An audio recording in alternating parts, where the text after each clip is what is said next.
Jesús, amén. Ok, el autodespojo de Cristo, o lo que nosotros conocemos por la palabra griega kenosis, Filipenses 2:5 dice: haya pues en vosotros este sentir que hubo también en Cristo Jesús, el cual, siendo en forma de Dios, no estimó el ser igual a Dios como cosa a que aferrarse, sino que se despojó a sí mismo, tomando forma de siervo, hecho semejante a los hombres. Y estando en la condición de hombre, se humilló a sí mismo, haciéndose obediente hasta la muerte y muerte de cruz. Ok. En primer lugar, en verso 6, cuando dice siendo en forma de Dios, la existencia eterna de Cristo es lo que está en visto acá, la existencia eterna de Cristo. Forma de Dios, la completa realidad de su deidad. Entonces, en eternidad pasada, Él tenía su deidad, Él era Dios, siempre era Dios, y dice que estando en forma de Dios, entonces ya por eternidad pasada estaba o era Dios. Pero lo que pasó en Efesios 2, 6, 7, 8 es que Él agregó humanidad. No es que Él dejó de ser Dios, sino que agregó la humanidad. Pero también dice, se despojó a sí mismo, no de su deidad, sino de la posición en la deidad, como para agregar humanidad. Se limitó a sí mismo.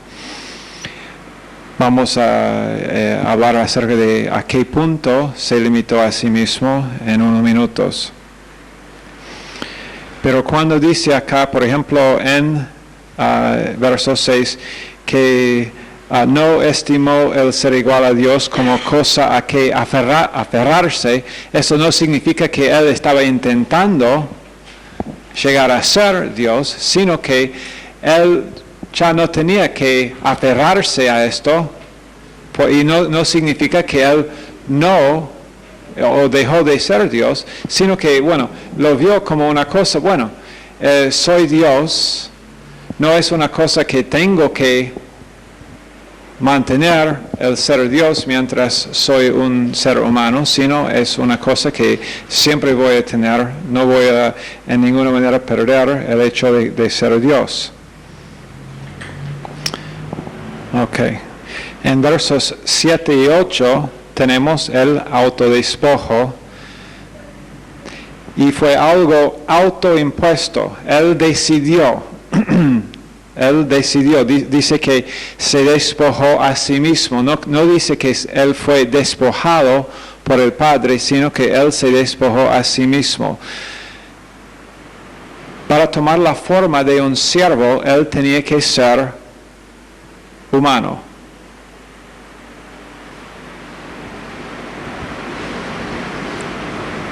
Dice que en verso 7, hecho semejante a los hombres. Semejante significa dos cosas. Significa que en realidad Él era como los hombres, pero significa a la vez que Él era diferente de los hombres. Como los hombres, semejante. Entonces, Él no dice acá que Él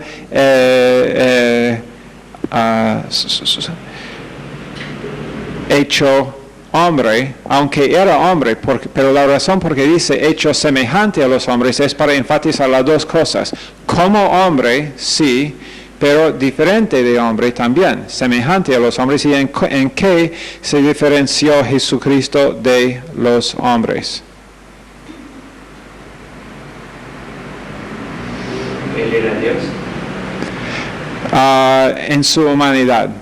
¿Cómo en su humanidad era diferente de los hombres? El único nació una virgen. Sí. ¿Ah? Sin pecado. Sin pecado. Así se diferenció de todos los otros hombres en nunca pecar. Para poder morir, él tenía que hacerse hombre. Y se tuvo que despojar de su posición que él siempre tuvo para poder hacerse hombre. Y eso es exactamente lo que él hizo. Eso es el autodespojo, el kenosis, es que él se despojó a sí mismo de retener y aprovecharse de su condición de Dios y tomar la naturaleza humana para poder morir. Esa es la definición.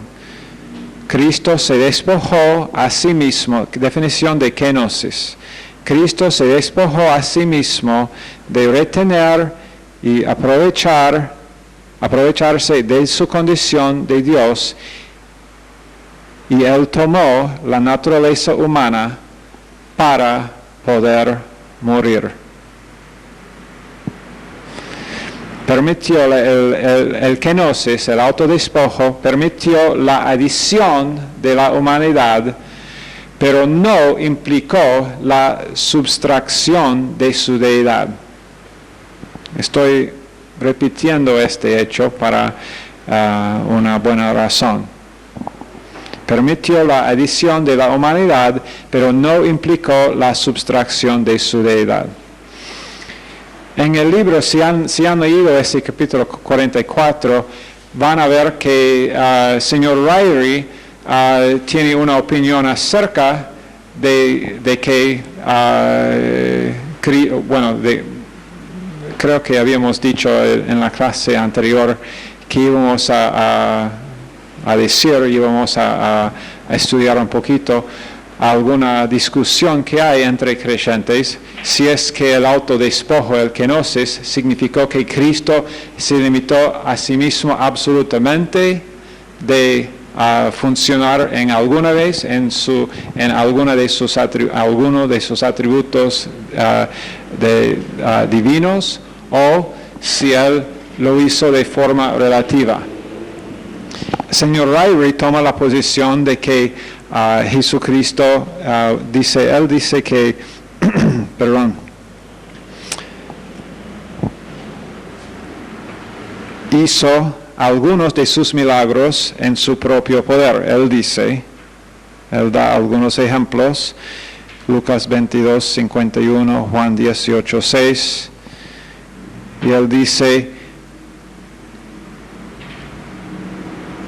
que funcionó en su propia deidad, no dependiendo del Espíritu Santo en algunos casos también. Juan 1, 48, 2, 24, 16, 30. Ahora, el verso, y eso es realmente los únicos versos que tenemos en cuanto al kenosis, el autodespojo de Cristo. Los versos, hay muy pocos ejemplos de alguno que toque en esa doctrina fuera de acá en Filipenses 2. Pero todo lo que sabemos por seguro acerca del kenosis está aquí. Si es que Jesucristo alguna vez funcionó en su deidad o no, señor Ryrie piensa que algunas veces sí. Él dice, el despojarse abarcó el hacerse hombre para poder morir. Pero no dice nada de tal o de qué nivel él se limitó a sí mismo. Algunos piensan que, por lo que dice acá, dice estando en la condición de hombre, se humilló a sí mismo, haciéndose obediente hasta la muerte y muerte de cruz. Algunos dicen, algunos creyentes y algunos buenos teólogos piensan que Jesús se limitó absolutamente de su deidad en la tierra y que Él dependió totalmente en el Espíritu Santo para saber cosas que no pudo saber como hombre, para hacer milagros y todo esto. Algunos otros, incluso el señor Ryrie, piensan que Él no se limitó a sí mismo absolutamente del uso absoluto de su deidad, sino que en forma relativa. No voy la opinión mía es que Él se limitó absolutamente y que ni una vez funcionó en el poder de su deidad. Yo he leído el argumento de señor Ryrie, lo respeto como hombre de Dios y como uno que ha estudiado mucho, pero los ejemplos que él da en ninguna manera para mí son convincentes de que Jesús tenía que actuar alguna vez en el poder divino suyo. Yo diría que yo estoy abierto a ser convencido por Dios. De igual manera, no es una doctrina en lo cual, por la cual yo rompería comunión con otro creyente. Si uno dice, bueno, pero yo pienso que Jesús sí funcionó algunas veces en su deidad, yo no voy a hablar contigo, no. Pero es una de las áreas de que en las cuales hay desacuerdo entre creyentes, pero en ninguna forma ese desacuerdo afecta una doctrina mayor acerca de qué hizo Jesús en la cruz y de que Jesús era calificado absolutamente para ser nuestro Salvador, y en las cosas básicas y las doctrinas cardinales de la fe estamos absolutamente con señor Ryrie en todo concepto. Ok, dos significados falsos, absolutamente falsos. Yo no digo que el señor Ryrie es incorrecto, yo no sé. La verdad es que no sé, tengo mi propia opinión, pero es exactamente esa, una opinión basada en escrituras, pero la verdad es que la opinión de señor Ryrie también está basada en escrituras, y uno de nosotros, uno es correcto, tiene razón, y el otro no. ¿Quién es? No me atrevo a decir, y la verdad es que él diría exactamente la misma cosa. Pero hay algunos significados absolutamente falsos del kenosis, del pensamiento del kenosis. Uno es que Cristo entregó algunos o todos sus atributos. Cristo no entregó sus atributos. Yo pienso que Cristo nunca los usó, pero eso es distinto que entregarlos totalmente, porque entregar los atributos significaría que Él no es Dios. Entonces, si Él no era Dios, no pudo salvarnos, no pudo tampoco decir que yo y el Padre uno somos. Okay. Otra doctrina falsa acerca de este concepto del kenosis es que Cristo apareció como hombre por disfrazar su deidad, que Él usó como el cuerpo humano o el ser humano como un disfraz, como algunos hacen en Halloween, en Noche de Brujas. Pero eso es una doctrina falsa. Eso dice que Cristo, eso niega que realmente Cristo era Dios en ese momento, sino que era Dios disfrazado. Y la Biblia no enseña esa doctrina. Que esas dos doctrinas falsas. Ahora la vida sin pecado de Cristo, y también acá vamos a encontrar alguna diferencia de opinión entre creyentes. La vida sin pecado de Cristo. En este caso me voy a encontrar en el lado de señor Ryrie. En este desacuerdo acá. Pero la vida sin pecado de Cristo. Todos los conservativos piensan igual, que Cristo vivió una vida sin pecado. Solamente los liberales, los que piensan que la Biblia no es totalmente la palabra inspirada de Dios, pueden llegar a la conclusión de que Cristo también pecó. Pero el pensamiento conservativo es absolutamente Cristo vivió una vida sin pecado. Ahí no está el desacuerdo. La vida sin pecado de nuestro Señor significa que Él nunca hizo nada que desagradó a Dios, porque hemos dado una definición bastante amplia al pecado. ¿No es así?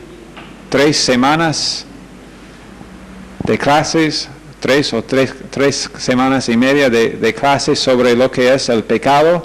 Hemos dado una definición bastante amplia a lo que es el pecado y lo que hace el pecado en la vida de uno, pero Él ni una sola vez desagradó a Dios. Él dijo, yo siempre hago lo que le agrada al Padre. Y en todo momento, entonces Romanos 14:23 dice que cualquier que no proviene de fe es pecado. Entonces Él siempre andaba por fe, porque siempre agradó al Padre. Entonces ni una sola vez Él reaccionó fuera de la voluntad de Dios. Ni una sola vez estaba fuera de comunión. No estaba fuera de comunión con Dios por medio del Espíritu Santo, solamente en una ocasión. 3 horas en la cruz, cuando Dios Padre le volvió la espalda, porque Dios puso en Él los pecados de todo tiempo, de todo ser humano, comenzando con Adán, terminando con el último hombre que va a vivir en esta tierra. O mujer. Quién sabe si la última persona será hombre y mujer, pero será pecador o pecadora. Ok, la evidencia de que Cristo vivió una vida sin pecado es escritural. Las escrituras definitivamente afirman la vida sin pecado de Jesús. Fue anunciado en Lucas 1:35 como un niño santo. Él mismo dijo a sus enemigos, ¿quién de ustedes me puede... ¿cuál es la palabra que usó Jesús? ¿Quién de ustedes me puede, en Juan 8:46 creo? A ver, no, es un verbo incomún, pero ¿quién de vosotros me redarguye de pecado?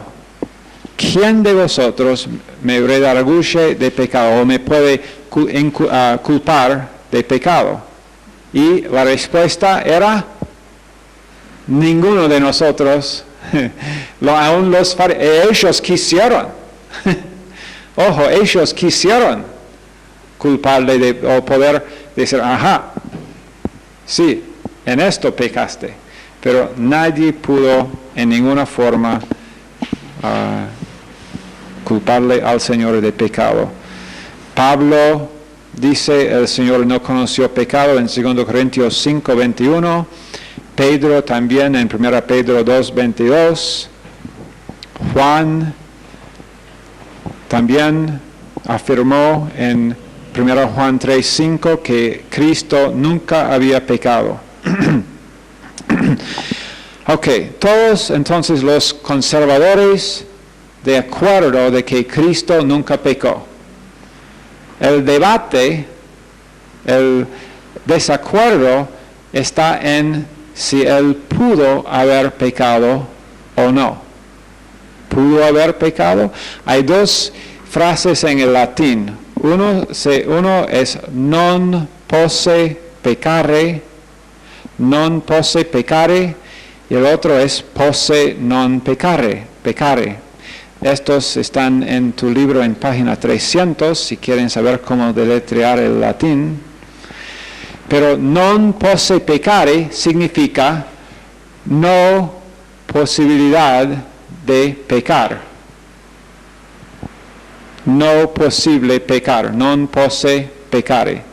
Después el otro, posse non peccare, significa que era posible para él no pecar. ¿Me entienden? Non posse peccare, no posible pecar.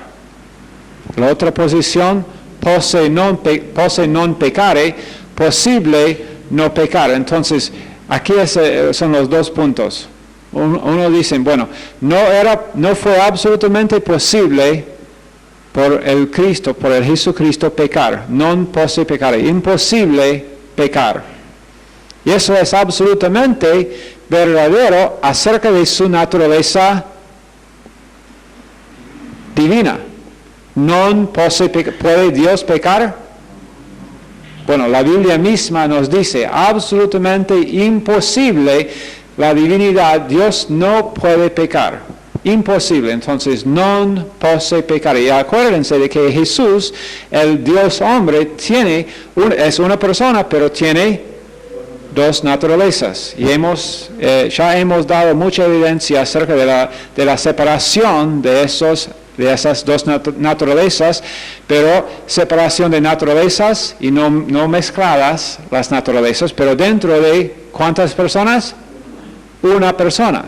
Ok, non posse peccare, la naturaleza divina. Ahora, la naturaleza humana, posse non peccare. Entonces era posible para él no pecar. Él pudo entonces resistir todas las tentaciones y él pudo vivir una vida absolutamente, y lo vivió. Acuérdense de que esto la discusión no es en cuanto a si él sí pecó o no. Los liberales sí dicen, bueno, sí, pudo y pecó. Pero los conservadores algunos dicen por lo menos en su humanidad, posse non peccare. Tenía la posibilidad de no pecar. Pero ahora viene la pregunta. ¿Pudo o no la persona haber pecado? Algunos dicen, un argumento va que, bueno, si la persona no pudo pecar, no puede ser representante de nosotros, porque nosotros podemos pecar. Y algunos dicen, si él no pudo pecar, si la persona no pudo pecar, entonces tentación no era realmente tentación. Otros dicen, ese es un lado. El otro lado dice, bueno, pero es una persona, no dos. Acuérdense, dos naturalezas dentro de una sola persona. Ahora, y esa persona consiste del Dios hombre. ¿Puede Dios pecar? No puede Dios pecar. ¿Pudo haber Dios pecado? Ahí está la pregunta. ¿Pudo haber Dios pecado? Yo voy por el lado de los que dicen que la persona no pudo haber pecado. También el señor Ryrie va por ese lado. La persona, Jesucristo, aunque en su humanidad, él pudo resistir el pecado. Y sí resistió el pecado, y el pecado, la tentación. Y la tentación de pecar era una cosa real, y él sí lo resistió totalmente en su humanidad. Pudo no pecar, pudo resistir el pecado en su humanidad. Pero la persona no pudo haber pecado porque la persona es Dios. Esta es mi posición. Yo voy por este lado. Yo voy a leer lo que dicen dos personas quienes también señor Ryrie cita dos personas quienes representan sus puntos de vista. Hodge representa el punto de vista de la pecabilidad. Pecabilidad significa la posibilidad de pecar, pecabilidad.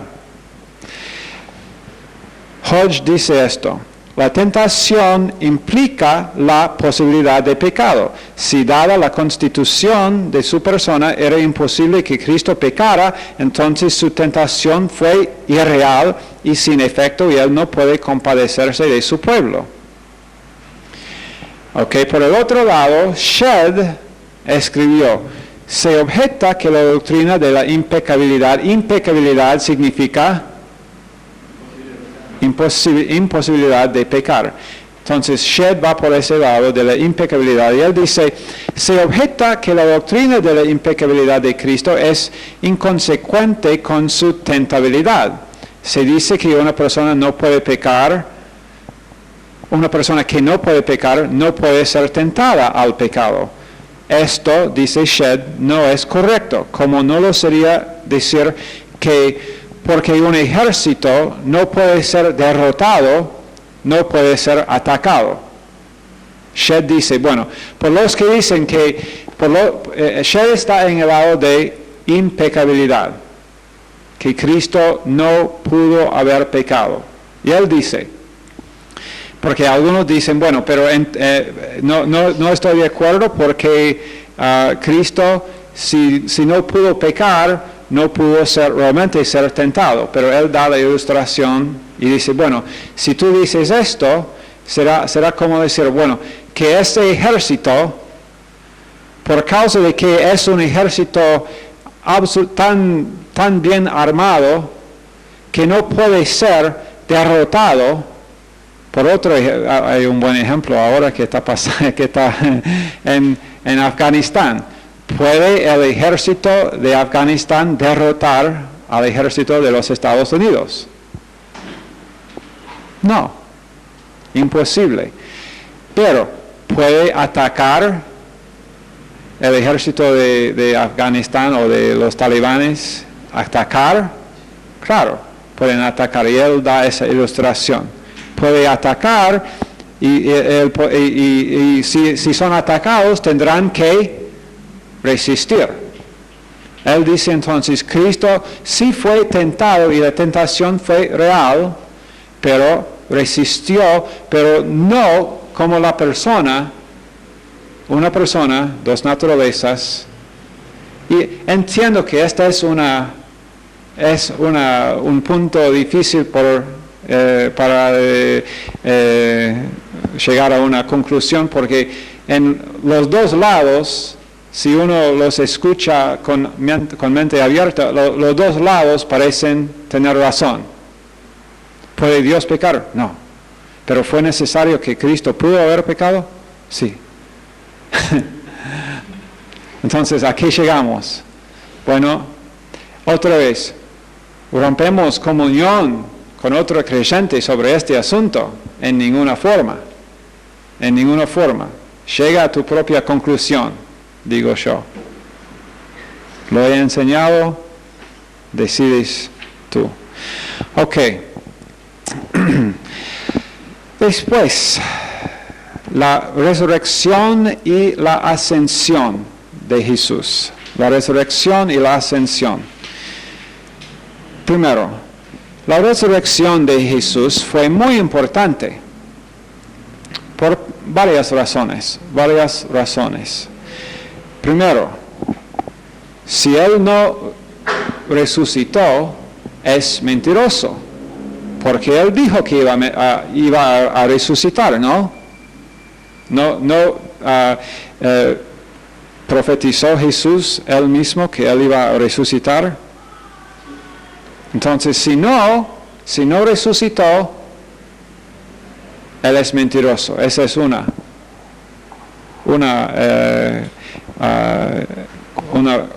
razón porque es importante la resurrección de Jesús.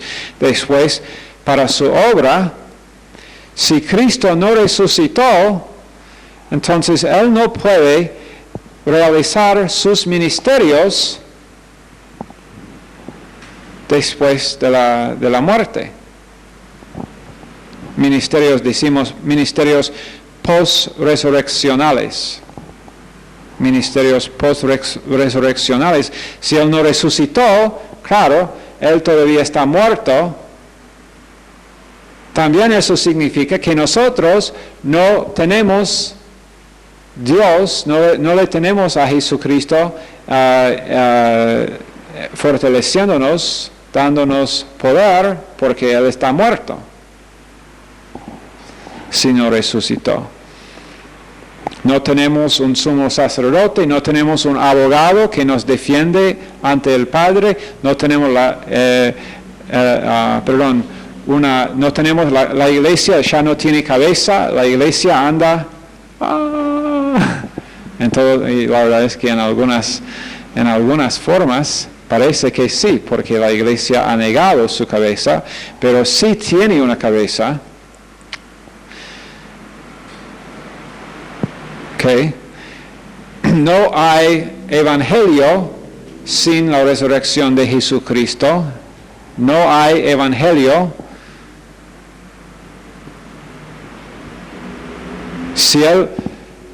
quiero decirte unas muy buenas nuevas. Jesucristo murió.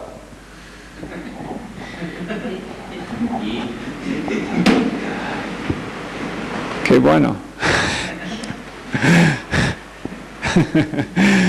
Si no resucitó, nuestro testimonio es falso, porque nosotros testificamos acerca de la expectativa futura de resurrección.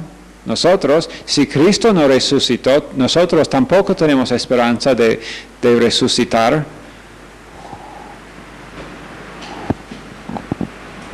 Cuando muero, Pablo dijo, para mí el vivir es Cristo y el morir ganancia.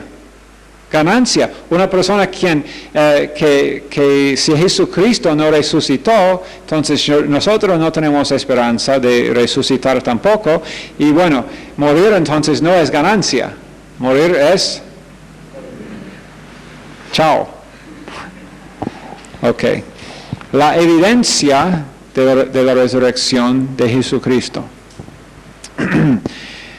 Muchas apariencias tenemos en la Biblia de Jesucristo después de la resurrección. Número 1, a María Magdalena y a otras mujeres. Mateo 28, Marcos 16 y Juan 20. Número 2, a Pedro, Lucas 24, 1 Corintios 15. A los discípulos en el camino a Emaús, Marcos 16, Lucas 24. A los discípulos, número 4, a los discípulos excepto Tomás, Lucas 24, Juan 20. Número 5, a los discípulos incluso Tomás, Marcos 16 y Juan 20. Después, ¿dónde estoy? 6. Número 6. A 7 discípulos junto al mar de Galilea, Juan 21. Después, número 7, Número 7. a los apóstoles y a más de 500 personas y a Jacobo, el medio hermano del Señor. 1 Corintios 15. Y la última, número 8, a los que presenciaron la ascensión, a los que estaban presentes para la ascensión. 8, por lo menos 8 veces tenemos evidencia de que Él apareció después de su resurrección.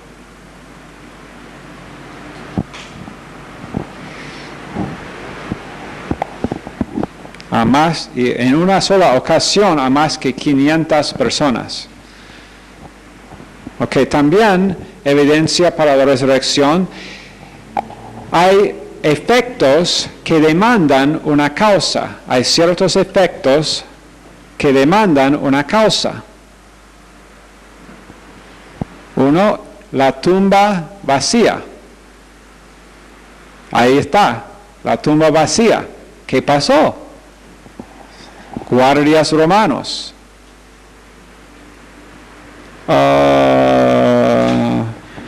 Los discípulos robaron el cuerpo.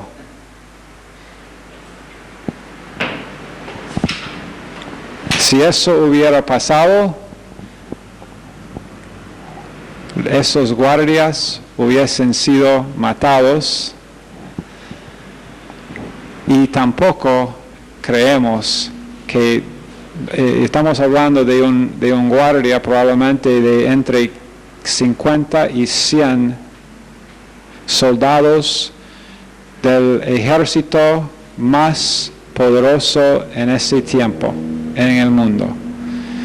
50 a 100 hombres armados guardando una tumba de 11 pescadores, bueno, algunos pescadores, uno que coleccionó impuestos y algunas otras posiciones contra 50 a 100 soldados romanos. Claro, yo lo creo. Después, cada uno de estos 11 murieron, si ellos, porque algunos dicen que ellos, porque habían dicho ellos que su Jesús iba a resucitar. Entonces todos ellos se acordaron de que, tenemos que decir que robar el cuerpo y que Jesús entonces resucitó. Y lo hemos visto. Y después todos los 11, bajo persecución, todos los 11, cada uno murió en forma no muy linda, digamos. Pedro fue crucificado, algunos otros crucificados y Pablo, Pablo no era uno de los 11, pero otros tenían también sus cabezas discapacitado absolutamente. Pero y ellos eran muchos ofrecidos. Si niegues ahora, si niegas ahora que Jesús resucitó, puedes seguir con vida. Ninguno negó, ni uno de los 11, aun cuando todo lo que tenían que hacer para salvar la vida, y si era una mentira, creemos que 11 personas si era una mentira,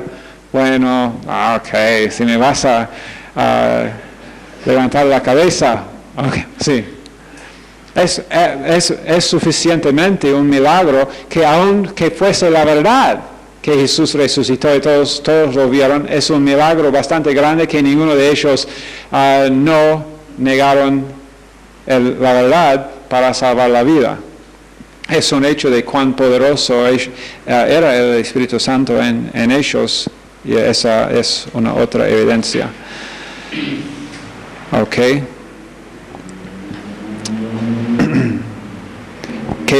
Otro efecto que demanda una causa es que originó los eventos del día de Pentecostés.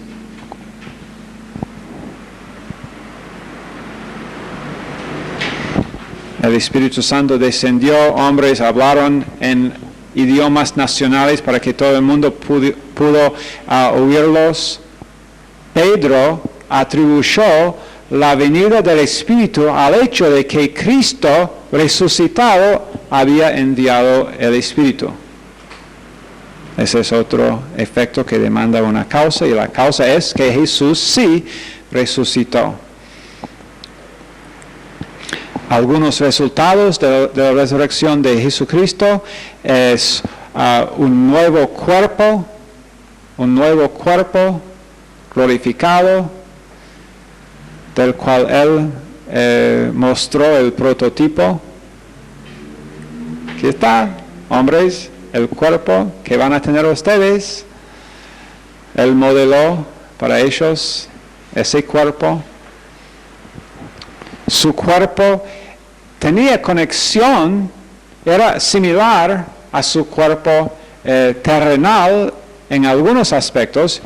Él pudo comió con ellos, y ellos no vieron el bocado bajando por el esófago,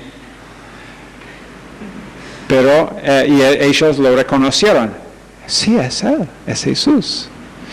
Y ellos vieron las cicatrices también, pero a la vez tiene diferencias ese cuerpo nuevo, diferencias en cuanto a que Él pudo andar a través de las paredes, atravesar la pared. Cuando ellos estaban en el aposento alto, con llave la puerta, pero entró. Y la verdad es que algunos piensan que Jesús era uno de los cuales, uno era el mayor de los cuales ellos estaban intentando evitar todos en ese lugar, porque Él había dicho que iba a resucitar y todos ellos lo habían abandonado. Entonces algunos piensan que fue Él, como Adán y Eva en el huerto de Edén, que ellos también estaban escondiendo no solamente de los fariseos, sino también de Jesús. Pero Él entró, y ¿qué eran las primeras palabras que Él dijo a ellos? Paz a vosotros, Él dijo. Las primeras palabras al grupo de los discípulos cuando Él entró en el aposento alto: paz a vosotros. Entonces, no estoy aquí con una espada para matarlos todos ustedes por haberme abandonado. Ok, otro resultado.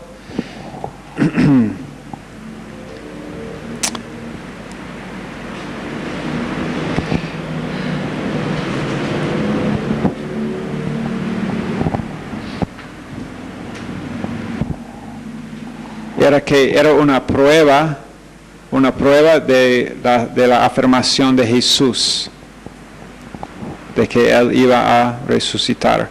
Después tenemos la ascensión.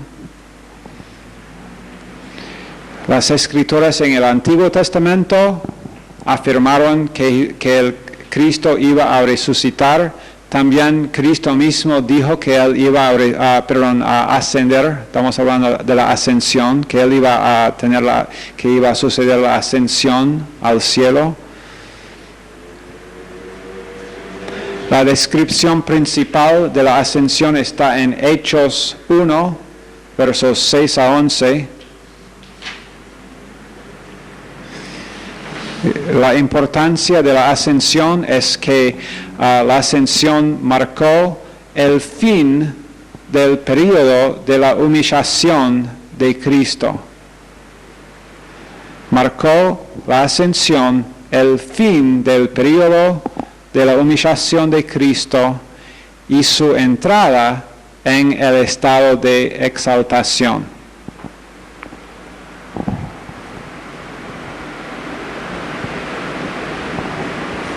Cuando Juan vio el Cristo exaltado en Apocalipsis, su descripción de él es bastante más elevada de lo que vemos acá después de la resurrección, pero antes de la ascensión. Ok, finalmente esta noche y para este semestre tenemos los ministerios de Cristo posteriores a su ascensión. Ok, primero, el primer ministerio era mandar el Espíritu Santo. Que este ministerio ya está pasado. Él ya mandó al Espíritu Santo. Número 2, y esto es un ministerio presente, de los cuales hay 3. Un ministerio pasado, enviar al Espíritu Santo, 3 ministerios presentes. Uno es que Él es cabeza de su cuerpo. Él es la cabeza de la iglesia. La cabeza santifica la iglesia, la cabeza cuida, sustenta la iglesia, la cabeza da dones a la iglesia, la cabeza da poder a la iglesia. Todo esto bajo este ministerio de que Él es la cabeza de la iglesia. Número 2, el ministerio número 2 en los ministerios presentes es que Él es un sacerdote para su pueblo. Sacerdote.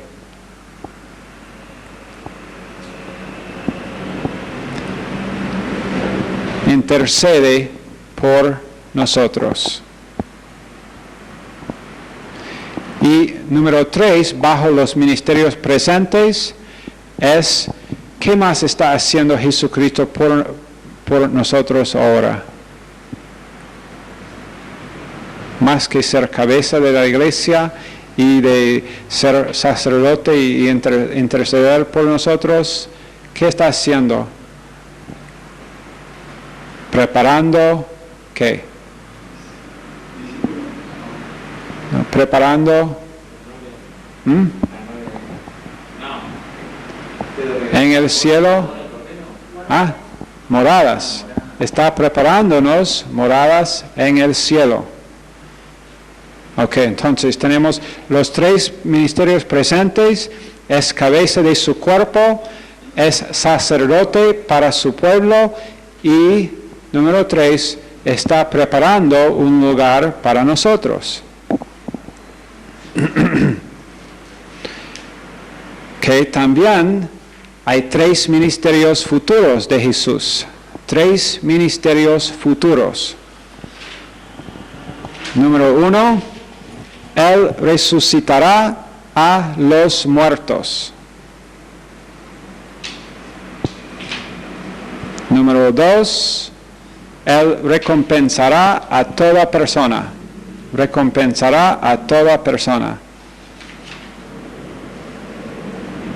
Y número 3, Él gobernará este mundo.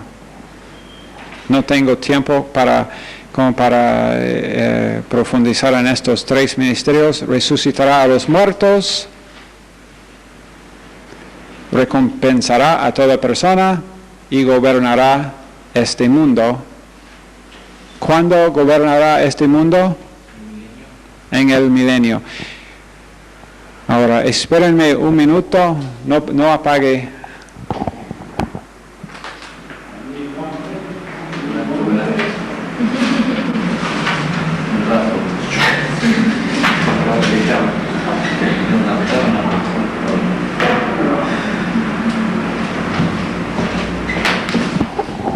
Ok, yo les prometí que iba a dar algún tipo de repaso, pero el tiempo se acabó. Señor. Ok, de los otros exámenes, deben repasar los otros exámenes, saber, por ejemplo, los argumentos para la existencia de Dios,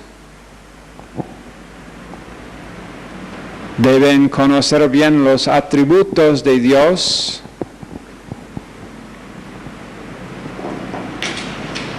¿De dónde viene nuestra palabra teología?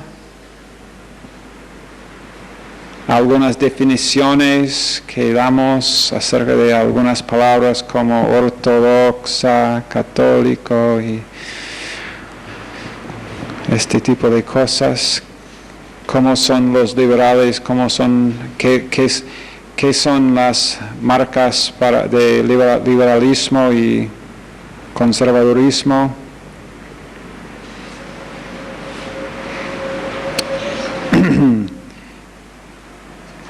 Deben poder explicar la idea de que Dios es Trinidad. Algunos nombres de Dios.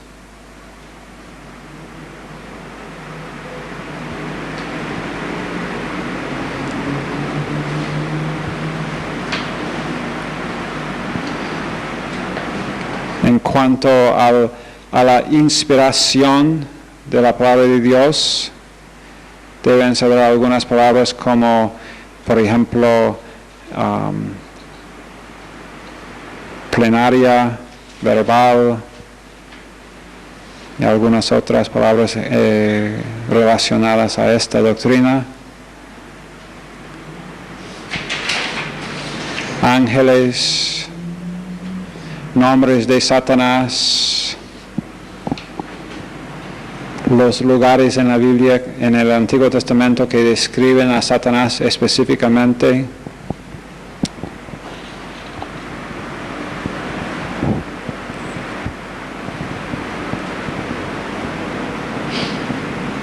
El sistema mundial, cuál es la palabra griega y qué son las características. Cardia, neuma, suke, sarx, soma, evolución, lapso intermedio, unidad bipartita, almas creadas, traduccionismo. Ahí en Ramburg no pueden hacer pausar el video, ¿no? Aquí no tienen pausa acá. Pecados, las palabras para pecados. Dicotomía, tricotomía. El proceso ¿cuál es el proceso de castigo? Primero, si uno rechaza la gracia de Dios, va por disciplina, después castigo y después, ¿qué es la última? Pecado a muerte. Los tres oficios de Jesucristo. Saber algo de la unión hipostática, el autodespojo, kenosis,